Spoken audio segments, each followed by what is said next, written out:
Hello, my friends, and welcome to a brand new episode of Discourse in Magic with Curtis Kam. Curtis Kam is a coin magician, but also a card magician, and also an incredible magician in many, many regards. He's a writer, he's a thinker, he's a creator, and I love some of his premises and his thinking. So we dive into all of that in this episode. We talk about coin magic, the journey into it, how to make it great, as well as some other things like premises, presentations, creating, writing, and much, much more. You're going to love it. I know I did. Here it is, a wonderful episode with Curtis Kam.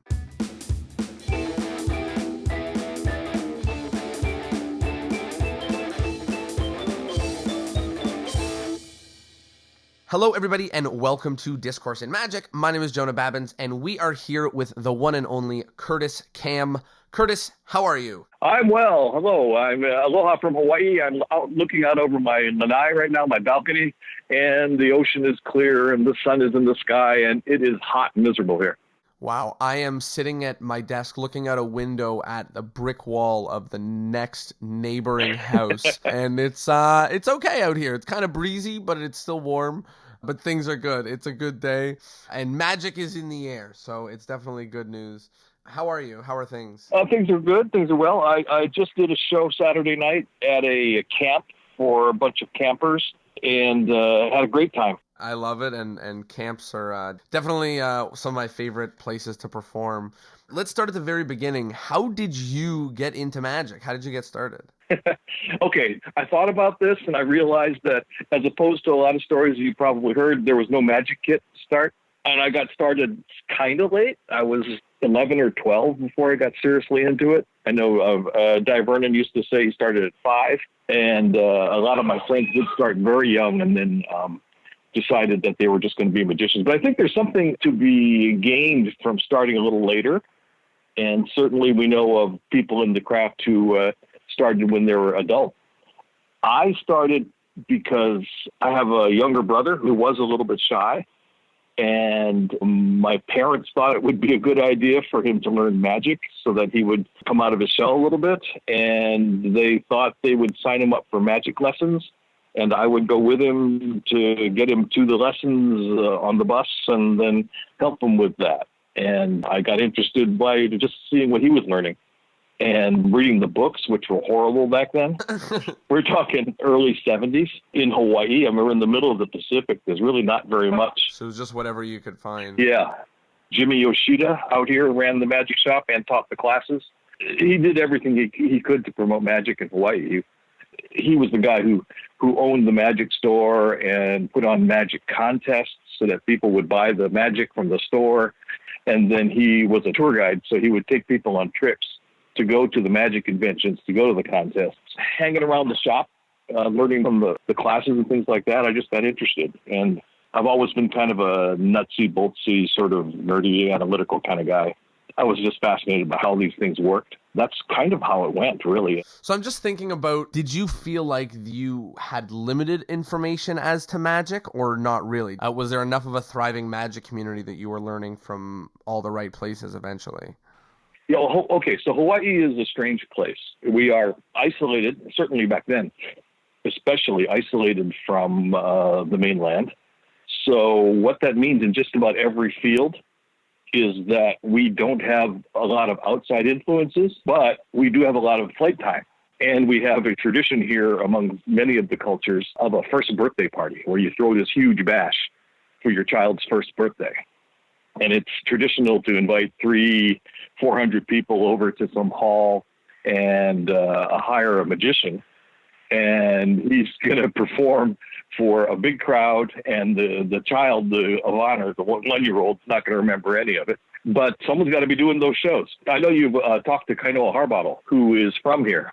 I remember when he went to the mainland and started meeting with the magicians in California, he said, you know, these guys, they can identify the book where everything that I do comes from, but they haven't ever done it for anybody. Oh, that's interesting. Yeah, we perform here in Hawaii a lot more because we're the only guys out there. We're the only game in town, right? And there's a lot of game. Guys here have a lot of stage time and not a lot of academic grounding. At least that's the way it was back then. The internet kind of leveled all of that. Do you think that was an advantage in a way? Given that it was part of what contributed to me being where I am today. And given that I don't have any alternatives, so I choose to like where I am today, yeah, I think it was a good thing. Had I had a more formal academic grounding, there's no way to tell how you would have turned out.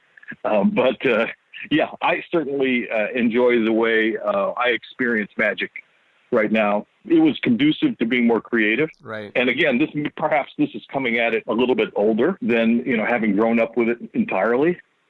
And I see this in people that have started later on in life. You kind of have magic at arm's length. You look at it and you don't do things because that's the way it's always been done. You kind of look at it and say, why am I doing this? Or is this better than something else I could be doing? And I think a little bit of distance really does help you decide what's good and what's bad. Yeah, it's interesting. There's less noise to influence your decisions. Right. And you're not afraid to shake the box, and you're not afraid to take a chance because you've done that before. And you're not afraid to try and invent your own methods because you've had to before, so. That's an interesting beginning. I guess usually people, like you said, are with a magic set or book, and I guess you kind of got the best of all of the world with some time and space for creativity as well. Talk to me a little bit about the next few steps and thinking about magic as a career, or at least committing a full amount of time to it. I think I've done just about everything except escapes and a large multi-million-dollar Vegas show. Right. I've done just about everything that was within reach to somebody here. So I, started out doing birthday parties. That's a great job, by the way, for a teenager. It certainly pays better than mowing lawns. Your parents will allow you to get your driver's license as early as possible so you can go out and drive out. They don't have to drive you to the show. Yeah. And if it was for they were pretty supportive, I suppose, especially for Chinese parents that wanted me to be, you could be any kind of doctor that you want when you grow up. Right. They would, encourage me to do this as long as I also kept my grades up and things like that. They would buy me or let me buy things like, I guess as a kid back then, you could buy cigarette papers. Nobody thought much of it. So I learned the Leipzig corner store cigarette paper pretty early on. Went from there to doing corporate shows here in Hawaii. We have a thriving market of people bringing companies over here not for large conventions because we just don't have the facilities, but for incentive type parties, celebrations, Christmas events, that kind of thing. So I fell in with a group of people that do catering for theme parties, and then they would write in a magic show into the theme party. So a Moroccan type of party or whatever the theme was. And I did that in my 20s, stand up and close up, did close up in restaurants, just anything to get performing. And then you found every possible way to do magic. Yeah. Eventually, a friend of mine who had been doing birthday party shows every weekend, he was really determined to become a full-time professional. He would come to your birthday party. Again, these are like first birthdays, but he would do maybe 5 in a weekend, maybe 6 in a weekend. And he would show up and do 6 birds, produce 6 doves, and he would do 3 illusions, like a zigzag and a sub-trunk and something else. And close up afterwards or before, and then he'd move on to the next one. And he was all gearing towards getting some kind of illusion show. And he finally got an evening show, and I helped him write his show. And then when he moved on to the Hilton Hawaiian Village to do a bigger show, I wasn't happy to get involved in that. So I had the opportunity to work with Don Wayne and a bunch of other people. Johnny Gahn was there, and got to know people on the inside. And then I started doing an evening show in Waikiki. So I had the birds and the illusions and the and the dinner show for about 13 and a half years. I had a juggler in the middle of my show, and there used to be cruise ships that traveled around from between the islands, go from one island to the next. And my juggler and I used to hop onto the ship and then do a show just before the ship passed the active volcanoes that were pouring lava into the ocean at night, which is something that everybody wants to see. So we were sort of the opening act for the volcano. And Did you ever think you'd be opening for a volcano? Yeah, no, it's great. My juggler got started really young and he went to Vegas and he opened for all kinds of people who aren't alive anymore. But yeah, he always said that the biggest act he ever opened for was the volcano. It was a volcano, yeah. It seems like it's the best production value. So I love that, and I also didn't, I guess, realize how many areas of magic you had a role in and got a chance to do. And I guess most people know you for your coin magic because you've released a lot about the subject. Can you talk a little bit about that? I feel like I heard somewhere you talking about why you released that in the sense of there not being that much other to learn from. 1982, I wrote a book on card and coin magic and sold 500 copies. Jeff Busby wrote a nice review of it and sold the book. I sent a copy to Paul Harris because he had inspired some of the magic in it, and he wrote back that I could use his endorsement, which is, quote, "This is a pretty good book," close quotes. I wanted to participate in all of the books and things that I had discovered. I went to college on the mainland. I had just dove into the New York scene, all the books that are available at the time. This is pre-video for the most part. So I wanted to participate in that. Things I had to contribute, I think, were things that were lacking were coin magic. Yeah, I could release another card trick. I could release my variation on this card trick or that card trick. But really things that would make a mark and that people would probably be interested in and that would contribute, I thought was the coin magic. So I just started focusing on that. The first video I did was a combination of cards and coins and earrings and a few other things that I was doing. And then since then, it was the Palms of Steel series, and it was all coins. So that's why that came to be. That's why most people think of, if they do think of me, they think of coins. But there is a card trick at the end of my Penguin Live Act, and that's my most recent release.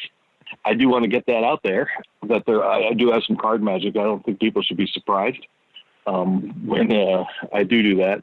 I actually do have a stand-up pack that's entirely cards. Entirely cards? Yeah, entirely one deck of cards. Oh, wow. And I enjoy that quite a bit. There's more to talk about now, but I would like to talk a little bit about coin magic because, as you mentioned, you're considered the king of coins, and I think people have a lot of issues with coin magic and also a lot of struggles with it. And when I say people, I mean me, but other people as well, I know. And we were joking before we started recording that, I read a coin trick once as a kid, and it was a lovely trick. It involved like bending your tie over and producing coins out of the curve in your tie. I was like, oh, what a great idea.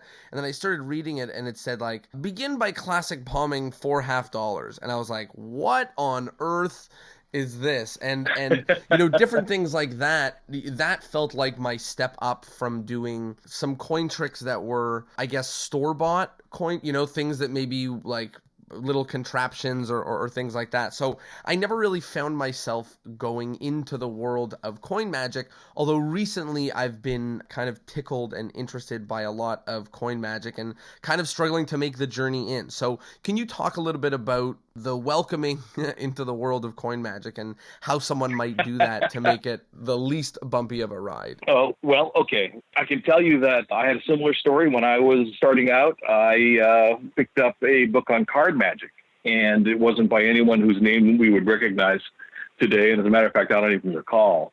But it was one of those old books about card magic, and it said if you're going to do card magic, you have to master the classic pass with cards. And to someone who's, a teenager and barely able to cover a deck of cards with his hands, the pass just seemed impossible. And I didn't even believe that it could be done invisibly. And I sort of focused on coin magic because I could do that stuff. It seemed a little bit easier. Easier than learning the pass. Yeah. But now, with the proliferation of video on the internet and all telling people that you don't need to learn the pass because you can do a reverse spread control, or you can do a double lift, or you can all kinds of other stuff. I think people are kind of attracted to certain, and it's understandable. They're attracted to whatever they can do sooner. Right. I mean, I probably would have done the same had that been available. But coin magic is it's difficult to get into at the ground level. And I've been thinking about why that is. First of all, the likelihood of anyone learning something and liking it and sticking with it depends on the quality of the instruction they get early on. And if there are not very many people who know coin magic or like coin magic anyway, the odds of you getting good instruction early on is going to decrease. And then the other thing is that very quickly in coin magic, you learn that you're going to have to be holding out. You're going to have to be palming a coin when your hands are supposedly empty. And that scares beginning magicians, and rightfully so. It is a overtly devious thing to do, and you could always get caught. You just look at the lengths that card magicians go through to not palm a card. It's a very significant step forward, and it's kind of not fair to ask a beginner to do that. So I have recently begun to think that if you're going to learn coin magic, the first acquisition should be, the basic ability to hide a coin in your hand, that sort of thing. And then there are two routines, the gadabout coins, the two in the hand, one in the pocket, and the trick that is in Bobo's and Buckley's as the 7 pennies trick. I've got a version on my the other Penguin lecture. But that trick, the 7 pennies, is technically not harder than coins across. And it forces the student to focus on the spectator. And you're immediately involved in misdirection and what's going on in the spectator's head. And I think that's the place to start. So were I to take on students at the moment, I would probably start them with that, with coins. And I have taught 12 and 13-year-olds magic for many years. I started out doing that over the summers at a private school and kind of developed a curriculum there. And then we branched out, and now we're doing it all over the place. I'm not doing it as much anymore. But our sticking point was always the false transfer, and whether or not you try and teach a student to do a false transfer with a coin. And it's not easy.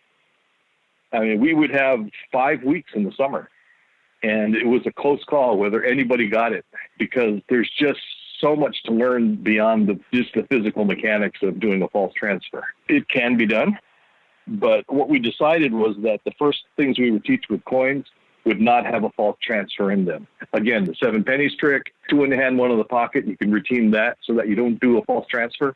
And that's where I would start people. You know, it makes me think of like someone learning an instrument. You know, when you learn guitar or something, it's like, how quickly can you play Wonderwall, or how quickly can you like play a song that like, and actually play a song and feel what it feels like to pull it off. Because there are a whole lot of advantages to coin magic, that it happens, even just the examples that you gave, like it happens right in front of their faces, it happens in their hands, it happens, like often much more than card magic does. So I think those are great little wins, and I really like the idea of kind of staying away a little bit for as long as possible from a false transfer. And I think a lot of us magicians have experience trying to teach someone a false transfer that we think is obvious, and then saying like, you forgot to close the hand that it's supposed to look like it's in. And we forget how hard it is to choreograph our hands to do what looks like, just moving one coin to another, and we might forget. So I really like kind of eliminating that in the early coin magic. I think it's not the student's fault. I mean, a lot of them are told that you have to read Bobo's. It's the Bible of coin magic, as they say. But Bobo had some really whack ideas about false transfers. Oh, really? Well, first of all, the chapter on false transfers is called Vanishes. Right. And he refers to all of them as vanishes, as if that's the only thing you can do with a false transfer. And the second thing is that he repeatedly suggests throughout the book that if you're going to do 3 false transfers, you should do a different false transfer each time. Well, that makes no sense. So that the trick looks different, right? Yeah. So that's only if you're working for a magician. Right. The whole uniformity of action and all of that just goes out the window with that, and they don't know it. And the third thing is that you tend to focus on what you're learning. You spend so much time into learning just the little details about how the movement ought to be. And there are people out there that will teach you that, your feet have to be in the right position and that your breath has to be proper and all of that. And that they put so much time and effort into learning that moment that they think that's the trick. it's hard to escape the feeling that that is the trick. I'm doing magic now. And if you ask someone to vanish a coin and they show you the coin and they say, okay, I'm going to make this coin disappear, and then they do the false transfer, they've got it wrong. Because the trick should happen after the move. So you should say, look, I have a coin. You do the false transfer, and then you say, I'm going to make this coin disappear. And it's very easy to mistake the technique for the effect, because when you vanish a coin, for instance, the vanish begins after the move ends. You should call attention to the coin, do the false transfer, and then looking where the coin should be, say you're going to make it disappear. And that's when you introduce the idea of the effect. You know, one of the things that I see is kind of exactly what you're saying, is the thought that, hey, watch me do the sleight in coin magic a lot, which I think this kind of thing avoids. And I think you're right in saying that you still have to approach it with the right way of thinking in magic. If Bobo's is not the Bible, what is the right few resources to walk your way into coin magic? It's sadly true that there are only 3 big written books on coin magic. One is Bobo's, one is Coin Magic, Kaufman's book, and one is Kaufman's book on David Roth, which is Expert Coin Magic. And with those 3, you can become conversant in what people are talking about, at least. And Bobo's is useful for teaching you the vocabulary that we all use. But really, if you want to start and learn good coin magic, I would kind of suggest Stars of Magic. That has some excellent coin magic. Every single one of those plots and cards and coins in that book have become things that every magician knows and works on. The construction of the effects is very elegant and efficient. I mean, there's often one move or maybe 2, and you get the whole effect out of it. And the whole series was designed to be within reach of the average magician. I would probably start there. Shigeo Futagawa's book, Introduction to Coin Magic, if you can get a hold of it, is a much better designed educational tool. He teaches you a move and then a trick with the move, and then he goes on to the next move, the same way that Road... Right, kind of like a card college. Yeah, or Road to Card Magic was like that. And along those lines, I was looking at Card College, and I was just impressed that Roberto Giobbi doesn't teach the break until well into Card College. I guess I think he does a really good job of kind of that thing we were talking about earlier of little wins, and a break, like you said, might be a sticking point. It's something you have to play with and sit on for a little bit and get comfortable with. And I think it's probably similar to, holding out a coin in some way, having a coin palmed and having it feel natural and, minimizing all the different things that you need to minimize. Yeah, and we learned this teaching kids. Some of them, they can't reach all the way around the deck to hold the break. So most of the card magic we taught to the kids didn't involve a break. I feel like I can teach anybody a card trick that involves no sleight, like self-working card magic, but there isn't really self-working coin magic. Well, Carl Fulvis did publish a book. Well, then never mind. Self-working coin magic. I think Dover put it out. Maybe they gave it that title. I don't know. Maybe he did it for Dover. But Jeff Latta once told me that he saw that title in a bookstore and it said self-working coin magic, and he laughed. He thought it was a joke because he couldn't think of any coin magic that could be described as self-working. Although I have thought about it, and I think there are 2. One of them is Thieves and Sheep, some version of Thieves and Sheep, where you lay out coins and you tell the story about robbers and sheep, and you pick up the coins again, and some of them go across.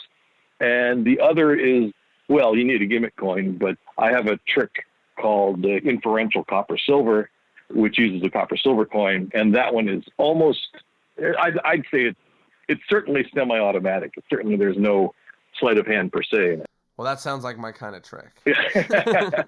Oh, and then I'm sorry, I'm not gonna have the gentleman's name, but the fading coin, the Japanese trick, where you simply talk the audience into believing that the effect took place. It's very, very good. But yeah, there's almost no self-working. One of the things that is really exciting to me about coin magic is oftentimes with card magic, because there is a lot of procedure, there's often a lot of exposition and a lot of talking and a lot of building of the magic, which is, or sort of talking about the magic, which is good. But in coin magic, it feels like, in the same minute or 2 minutes or 5 minutes of time, you're getting more moments of magic. And oftentimes you have to be creative in a different way to come up with a presentation that will allow you to do that sort of thing. So can you talk a little bit about how you find presentations that are fitting for coin magic, and then, I mean, for magic in general, but if there's anything you do specifically for coin magic? Yeah, well, I was just listening to your interview with Pitt Hartling, and he illustrates he lists two ways that one generally goes about creating. Either you perform a effect and then find a method, or you start bottom up and you say, I found this interesting technique or principle. What can I do with it? I think both directions work for coin magic. There are certainly some weird and wonderful things you can do with coins that are not obvious to people, like a retention pass. I have a beef with people that when you do a false transfer, the coin, the first thing the spectators think is that the coin is in the other hand.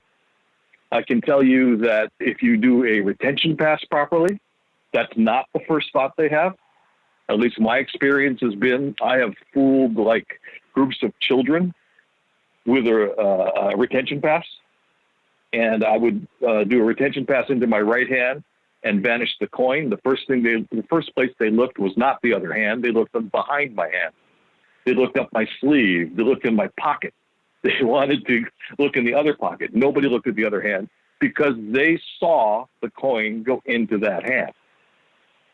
There's no backtracking if you knew where the coin was to begin with. And what is it that the spectator is supposed to conclude? Yeah, I saw the coin go into his hand, but he must have some weird way of making me psychologically see a coin where it isn't. I mean, that's kind of a leap. So, to say that naturally the coin is in the other hand, probably not true. At least I can tell you that my experience has been otherwise. So the retention pass, for instance, you can start there. You can go, okay, I have this ability to make a coin look like it's in my hand when it's not. That could also be a transformation. That can be this, that can be that. And you can just explore the edges of what's possible with that. How much of the coin do I need them to see? What creates the proper atmosphere for that to happen? And along the way, you come up with a presentation. The toss retention, for instance, the one that Goshman is famous for. I've found that is best if they are looking at something else. If that is done on the periphery of their attention, like if there's a spotlight on your face, you're doing it right on the edge of the spotlight so that their mind fills in the flight of that coin. So there has to be something else happening. The desire to use that technique kind of leads you to the idea that there has to be a focus placed on something else. And then you start looking for different premises and different plots about what could that something else be. So it works that way. Most recently, I guess I released like a 8-minute, 9-minute Aikido box routine. And that came from, for many years, not having any use for an Aikido box. Interesting. And then finally, about 5 or 6 years ago, I got interested in it. Mike Gallo actually gave me a box and said, look, you ought to be doing some Aikido box stuff. It was a box that Mike made in high school, I think, in shop, and got me started on this. So that was just exploring a prop, figuring out what it did for you, and then scouring the literature and finding things that people had already done, and then trying to put it all together in a new way. And, what you said about card magic is true. There's certainly a lot of procedure that you go through with cards that you don't generally go through with coins.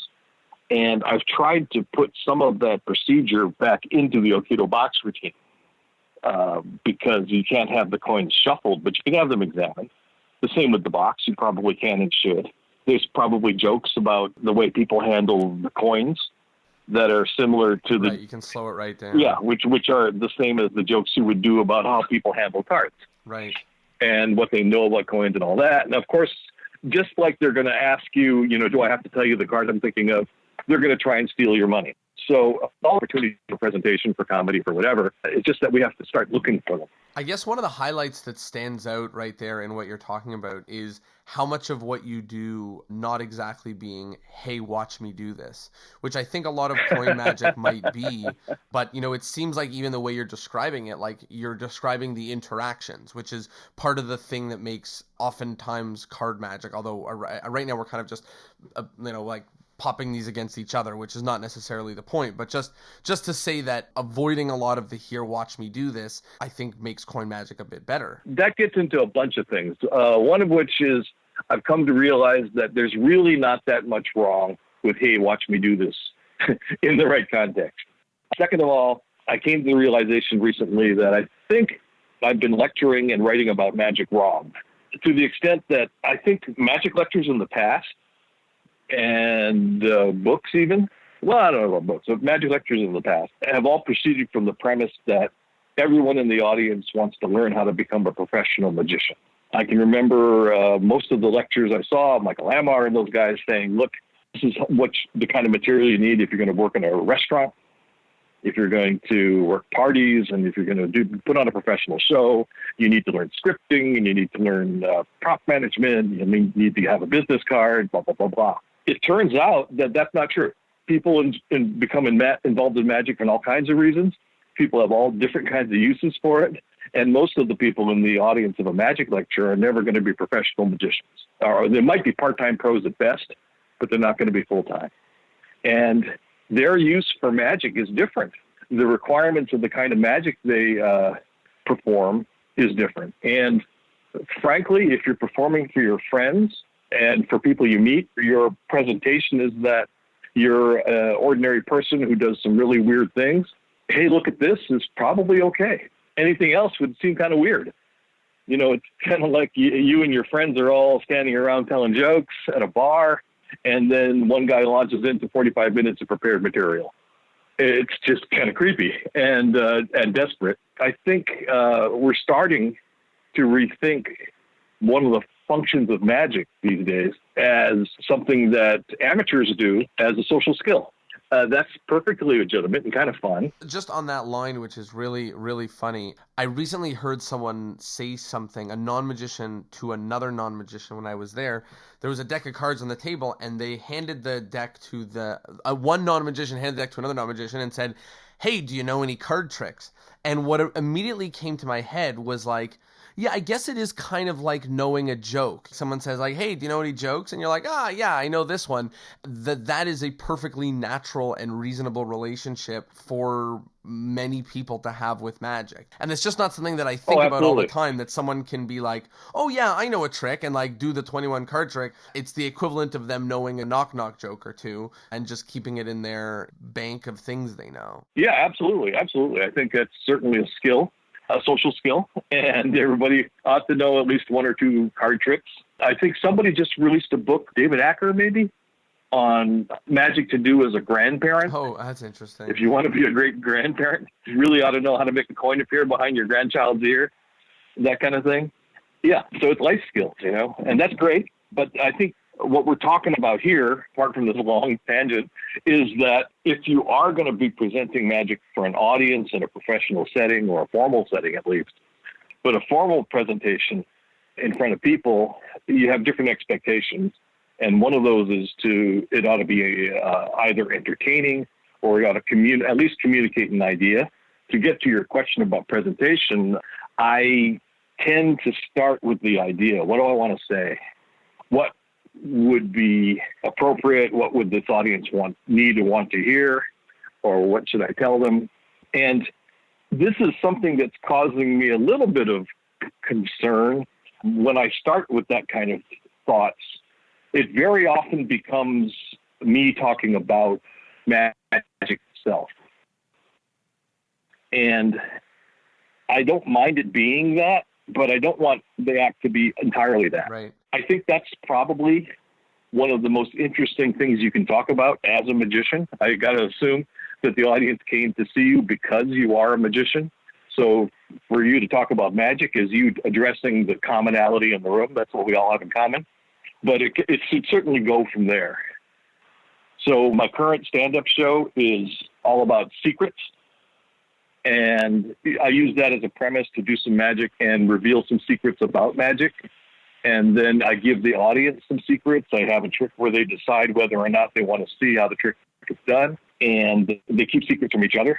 And that all came from the idea that let's play with trust and the secrets aspects of magic.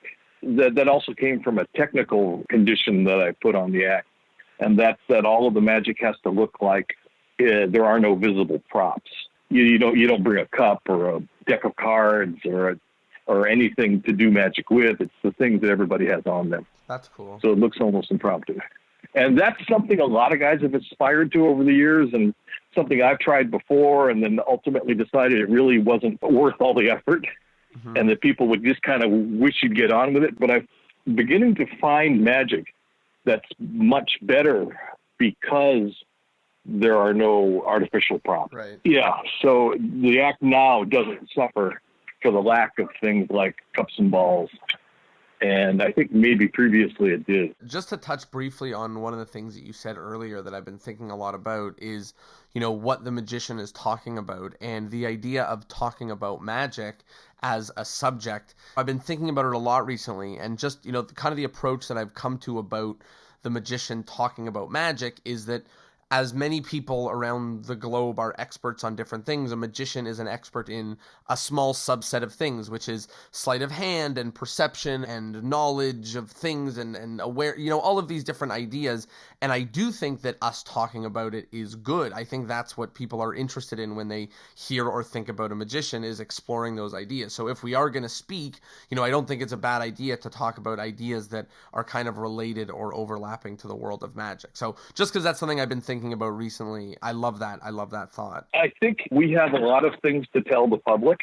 I think the secrets that we have that would be of interest to the public do not involve magic tricks. I agree. They don't want to know the secrets to a magic trick, but everyone wants to know, how are we fooled? Right. The idea of whether or not you've been fooled on the internet, for instance, is front and center. Everybody's concerned about that. Yeah, there are definitely a lot of people concerned about that right now. So we are nearing the end, and there's one other major thing I want to chat with you about before we get to the wrap-up questions, which is a little bit more about writing. I know that you did a lot of, a lot of different types of magic, but as well, we spoke a little bit briefly that you did a bit of comedy writing and sort of helping people by doing some writing. And I think that writing in magic has been one of the secret skills, and I didn't realize how important it really, really, really is. And it's proven to be important for me in more ways than almost any other thing that I'm doing in my magic. So can you talk a little bit about when you were doing comedy writing and how those kind of approaches or what you learned there has maybe helped you in your magic? I agree that the writing is the most important part of a magic show. Anybody can find the tricks. Well, there are some excellent tricks that only some people can do, but anybody can find competent tricks by doing enough research. It's really what you say about them and what frames you put on them and what you find in them that means something to the audience. And that's really what's kept me interested in this for so long. I think ultimately, if you get down to it, I'm a writer. I spent some years writing, proposing comedy songs and jokes for a local comedian. I used to send in jokes to a radio personality here who would use them on the air. I've written my own shows, helped other people write theirs. And writing comedy is hard. I think we're all kind of products of our own personalities, and the comedy I like to write and the comedy that I enjoy is sort of verbal stuff. And I'm not really given to the slapstick, broad, physical stuff. I have had the opportunity to work with some people who are really good at that kind of thing. And when we can find common ground, I think that's when the funniest stuff happens. I find it much harder to write comedy than it is to be serious. I've written 4 different pieces for different shows that I've done. Can make people cry, but I can't tell you that I have any piece that as reliably makes people laugh. I had some dumb ideas, and those turned into fun things. If you go to my Instagram, you can find a thing with the diminishing cards or the growing head. Yeah, that made me laugh so hard. I'm happy because that's out there for me. I mean, I'm just acting silly. And it's done with the diminishing cards there because I thought that was kind of an interesting way to frame diminishing cards to make the audience think that your head is getting bigger. But the original iteration of that gag is without the cards. And I'm just goofing around and trying to make my head look bigger. I don't know. That's just something I've done since I was a kid. I've tried to write topical stuff. I used to have a gang of friends who we tried to top each other writing topical material. I learned watching Johnny Carson.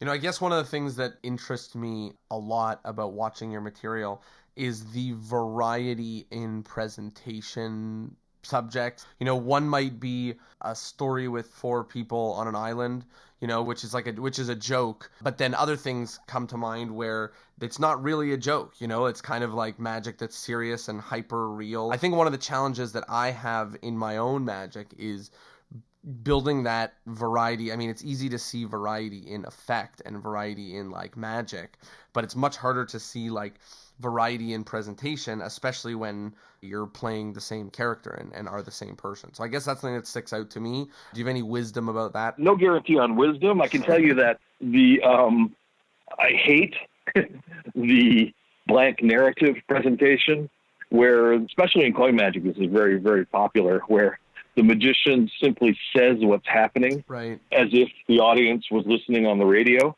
The audience, for the most part, can see what you're doing. And you don't have to tell them that you're placing a coin over here or over there. Part of that, I think, and I've talked to him about this, part of that is perhaps because of the influence of David Roth.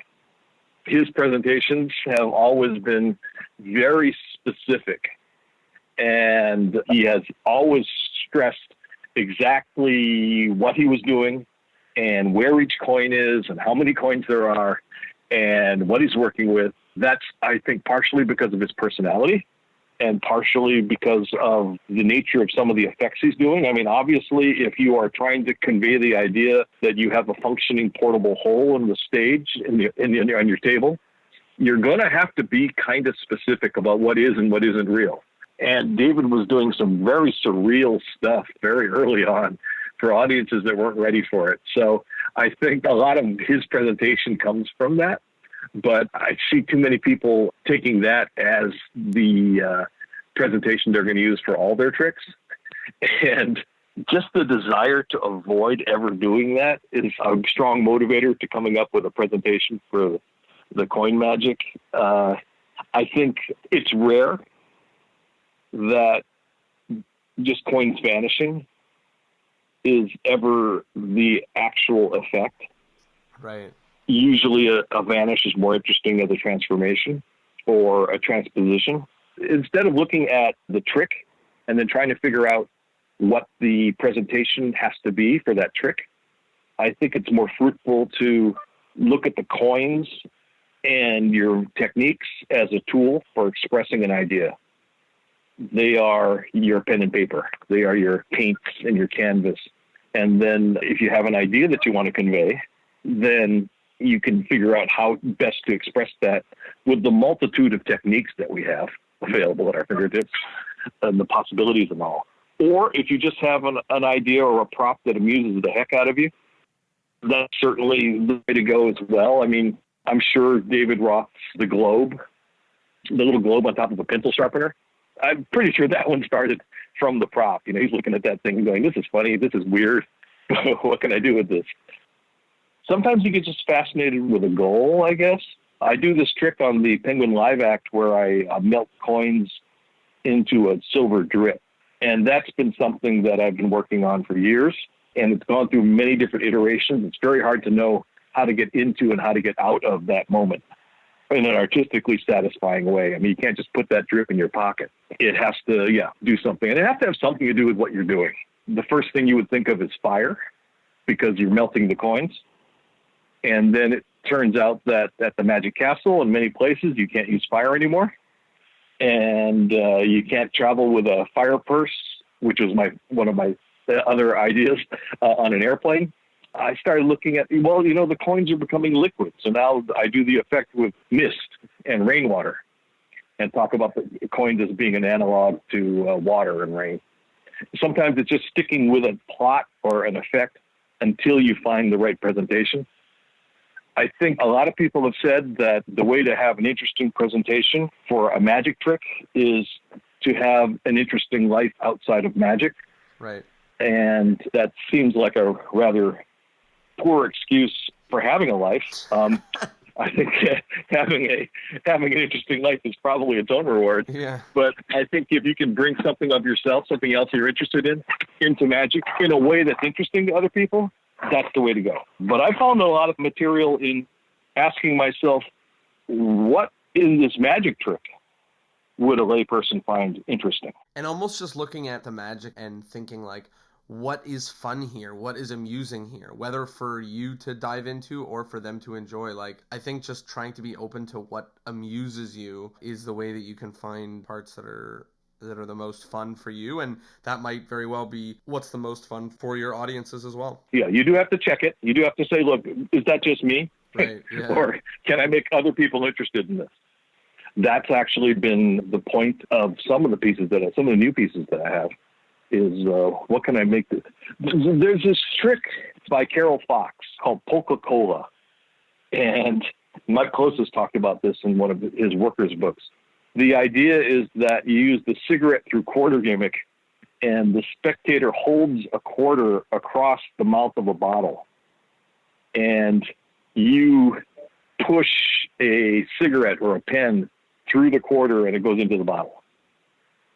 The idea is that the spectator doesn't see it. The spectator closes their eyes.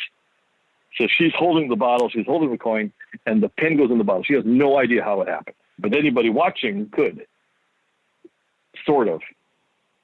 But what are they going to tell her? That somehow the pen went right through the quarter. Right. They're not going to know what to say. So I found that dynamic really interesting.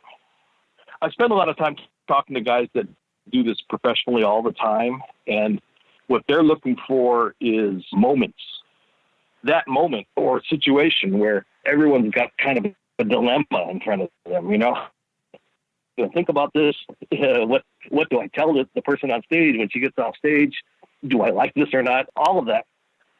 So I guess that's another way to find a presentation, is to figure out a moment that you want to create. A dilemma for the audience, a laugh, a gag, a moment of surprise, and work backwards from there. Okay, I want this to happen. I want the spectator to somehow figure out something that even I don't understand.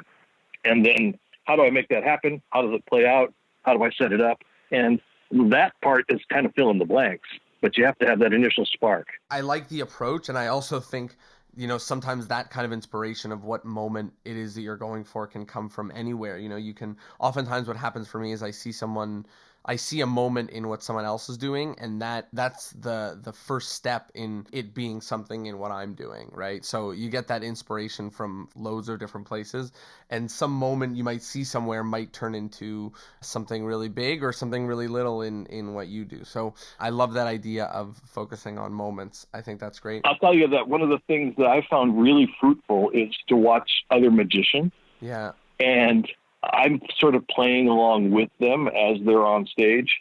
And I'm like, oh, it would really, you should have done this, or I would have done that. Then it changes the entire moment that they were presenting. Right. And it may end up in some other trick. But I can think of a couple of times when I've got a piece of my act right now that I saw somebody do something in their show, and I think, it would have been better if we did this. Were I hired to be the consultant, I would have told them. But you can't help but kibitz, when you see somebody else's act. A lot of things come to you while you're watching other people's stuff. And it's not copying, but it's finding things that lead you to new moments, new solutions. I'm tempted to think that you could also get that from watching video of your own performances, but I'm just really lazy. and refuse to, have somebody come along just to video my show and B, just then sit and watch it. Right. It's so hard. Yeah, it is. So as we are nearing the end, I wanted to chat with you about a few last and final things. Very quickly, we've got our wrap-up questions. But before we get into it, I remembered one kind of last thing, which is I wanted you to talk a little bit about what is Wrestling with Magic. Okay, Wrestling with Magic is a little booklet that I have. It is on sale at lulu.com, which is a print-on-demand service on the internet. If you search on my name at lulu.com, you will find the Pocketbook, which is a little book on coin magic, and Wrestling with Magic, which is much more reasonably priced. And it's a little essay on truism, what I'm trying to start to be truisms on magic. One essay in particular, which is looking at the idea that reality television shows, professional wrestling, and magic all have one thing in common. It is that they all thrive when the line between what's real and what's not real is blurred. If you look at a reality television show, everybody knows at this point that this is not reality that we're looking at. This is somehow coerced or possibly even scripted, but we don't know how much. Right. And as long as nobody tells us exactly how much of this is scripted, we'll watch it as if it was possibly real. Right. And I think that's the same with magic. You know, you never want to tell the audience that it isn't magic. And ethically, you probably don't want to tell the audience that it absolutely is, practically as well, because it's when you say, look, I am a magician, I am doing magic, I can do anything, that you run into all kinds of skeptical problems. People say, well, okay, tell me what card I'm thinking of. Yeah. What you want to do is just leave it vague, and that's what they want you to do. There's a podcast, Radiolab, where they talk about the relationship between the audience and reality in wrestling, and also they tie that into the sequel to Don Quixote and the function of fan fiction with regard to that work. And wrestling as a enterprise grew as they expanded the drama of it. It used to be just the wrestling going on inside the ring, and then the managers and the girlfriends and the rivalries outside the ring became part of wrestling, and the fan base just grew because of that. I think the same thing is true of magic. I think there's a lot more to be gained from telling people that this might be true or this might be real than there is from telling them that it is real. I love that. That's a really unique take, and I think thinking about the overlaps of those fields and thinking about just that our job is to kind of blur the lines, is not to like push people to believe something or, you know, remind them that they can be fooled or anything like that, but just to like blur the line for a moment or blur the line in what we're doing is a really interesting approach, and I like it. And I think that's kind of what makes people freak out, is that kind of like, I know it's not real, but I saw it, but is it real? No, it's not. It couldn't be. I know it isn't. It's magic, but it is, right? All that whole thing, that's what it's made out of. So I love that approach. Yeah. Pop Satan has an essay on this, and he believes that's our job, to put the spectator on the horns of the dilemma. And you don't want to let them off, right? You don't want to tell them, yes, it is, or no, it's not. You want them to always wonder whether it is and how much. So, yeah, I mean, they should certainly not believe that you levitate on the way home. But they know it stops there, right? But they shouldn't know exactly where. I think that's great, and a really interesting take. And now, as we are nearing the end of the episode, we have a bunch of regular wrap-up questions for each of the guests. So the first one is about modern magic. So what is something about the current 2019 world of magic that you like, and something about the world of magic right now that you don't like? I think we are entering one of those phases where it is a thing where people are magicians. You know, I think we are certainly seeing it on television. We're seeing it on talent contests. We're seeing it on specialty shows. But more importantly, we are seeing it in movies and in television shows where they don't have anything to do with magic. It's just that, like in Law and Order, there was someone who was killed. Oh, he was a magician. Oh, really? And that's all there was to it. That's something that people do. And it's not as unusual as it used to be. And it's not socially ostracizing to be a magician. I think we can thank a lot of everything starting from David Blaine's first special forward in normalizing the idea that one can perform a magic trick in public and everyone can enjoy it and not have to try and figure it out. I think David Blaine normalized people overreacting to magic. So that's a good thing. What don't I like? I've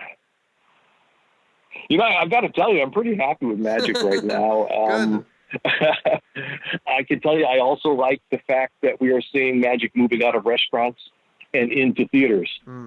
I like the idea that there are more and more theatrical, small theater parlor productions that we're seeing pop up. I think those are great. My friend who makes my Aikido boxes, he makes them out of one at a time, out of brass on a lathe. He just got knocked off in China where they're making boxes and they're selling them, saying that this is just like one of his boxes, only it's cheaper because he charges too much. I don't like that. Yeah, that's I'm aware that many of, not all of my video products are available for free download in China. Not great, although I don't know. I'd certainly like to be well known there, and if that's the way it's done, that's the way it's done. I guess it seems like the thieving and the thievery is kind of the only part of it that you don't like, and that makes sense. That's the part of it that totally sucks. Yeah, there are things that strike me as wrong, but really they're just new. The idea that you expose magic on YouTube in order to gain views, I don't know how to feel about that. Yeah, it's a new world. Yeah. It's a new world. Again, I think like everything, there's a right way and a wrong way to do it. Like you said, the new and early phases of it, we're seeing both of them, and it's hard to know how to feel because it's hard to know where the line is drawn. Yeah, I recently met some magicians who got into magic and learned most of their early magic from YouTube.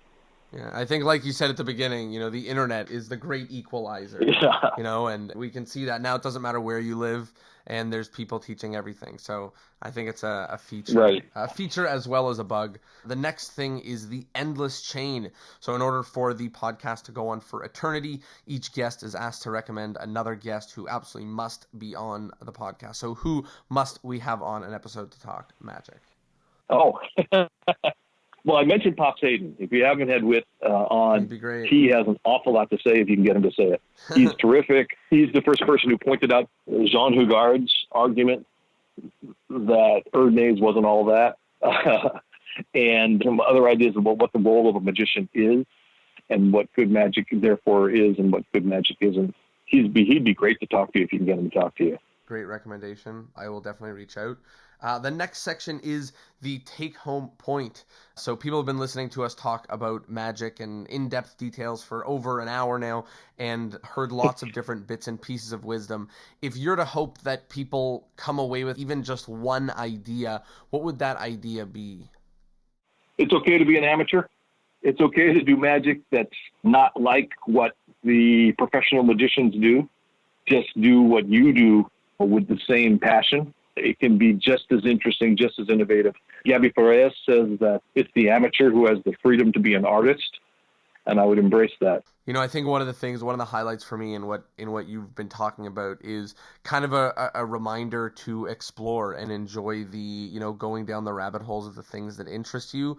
And, everyone else glorifies being a full-time performer, but I think you're glorifying being, an amateur and having that relationship to magic.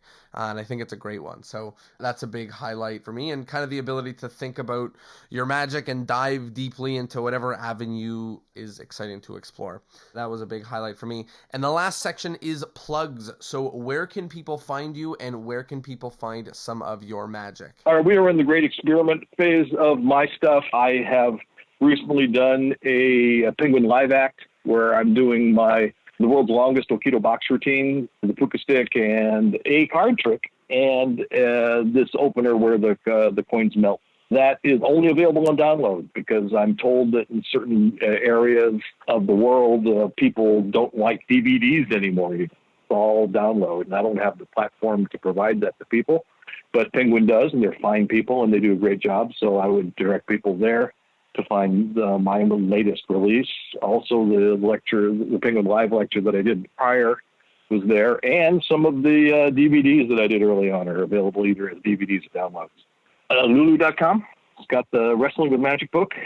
It's also, that book also has little ideas like things that aren't always true in Magic. Like it's not always better to end with your props in the spectator's hands. How not to end your act. There are certain things you should never say at the end, and one of them is, "Here, examine my stuff." That's probably never a good way to end. So that's actually where I'd send people, really. I have a website, curtiskam.com, if you want to get into some of my harder to find stuff, but just email me through the site. I think it's great. We've got not only resources from this episode to explore and dig deeper in our own magic, but also some resources to dig into some of the magic that you've been teaching, and now some instruction to make our way into the world of coin magic. Thank you so much for joining me on this episode. It was an absolute pleasure. I love all of the advice and all of the wisdom, and I am slowly inching forward on my coin magic journey, and this absolutely helps. So thank you for that. Yeah, absolutely. It was a pleasure for me, and had a good time. And anytime I get to spout off this much, I'm a happy person. So, good luck with it. Thank you so much. Sounds like a win for you, a win for me, and a win for everybody at home who joined us. So thank you all as well for being with us for another episode. And as always, I will see you all next Thursday. Peace.